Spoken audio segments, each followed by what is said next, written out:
జిల్లా అక్కయ్యపాలెంలో అనుమానాస్పదంగా మృతి చెందిన బీటెక్ విద్యార్థిని జ్యోత్స్న కుటుంబ సభ్యులను పరామర్శించారు రాష్ట్ర మహిళా కమిషన్ చైర్పర్సన్ ననపనేని రాజకుమారి. ప్రస్తుతం మహిళలపై జరుగుతున్న దాడులు దురదృష్టకరమని ఆమె అన్నారు. జ్యోత్స్న కుటుంబాన్ని అన్ని విధాలా ఆదుకుంటామని ఆమె హామీ ఇచ్చారు. న్యాయం జరిగే వరకు పోరాటం చేస్తానని జ్యోత్స్న తల్లిదండ్రులకు భరోసా ఇచ్చారు. నిందితులు ఎంతటి వారైనా శిక్ష పడేలా చూస్తామని తెలిపారు. అనంతరం పోలీస్ స్టేషన్కు వెళ్లి కేసు వివరాలను తెలుసుకున్నారు.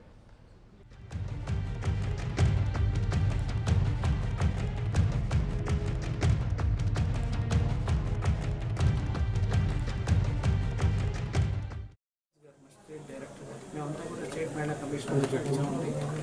ఇది చూసి చాలా బాధేసింది. ఆపేంటి మరొక చోట మరణించడం ఏంటనేది ఆ రోజే పత్రికలు మీడియా కూడా రాశాయి. అనుమానాస్పదంగా ఉందని చెప్పారు. అనుమానాన్ని తల్లిదండ్రులు వ్యక్తం చేస్తారు. ఏదైతే అనుమానాలు వ్యక్తం చేస్తారో మీడియా పత్రికలు అదే అనుమానాన్ని వారు కూడా వ్యక్తం చేస్తారు. కాబట్టి నేను వారి వాదన నేను నమ్ముతున్నాను. ఎందుకంటే మీ వాదన ఏంటో వారి వాదన ఏంటో రెండు కలిపి విన్నాను. రెండు సమానంగా ఉన్నాయి, రెండు కూడా ఒకే రకంగా ఉన్నాయి. కాబట్టి అది వారు కూడా చెప్తున్నారు, బంధుమిత్రులు వారు కూడా చెప్తున్నారు. అమ్మాయిని ఇక్కడ తీసుకొచ్చి అంతర్గత ఏమో అంత పరిశీలన చేశారట. ఏదైనా పోస్ట్ మార్టం రిపోర్ట్ వస్తుంది, అది వచ్చిన తర్వాత మళ్ళీ మేము దాని గురించి చేస్తాం.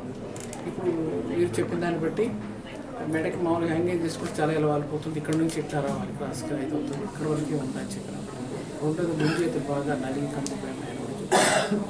ఏమైనా ఆ మీద నాకు యాక్షన్ చేశారా, లేదా బలవంతంగా మేము వెళ్ళబోతుంటే పట్టుకుని నాకు మరి చంపేశారా అనేది ఆలోచించాల్సిన విషయం.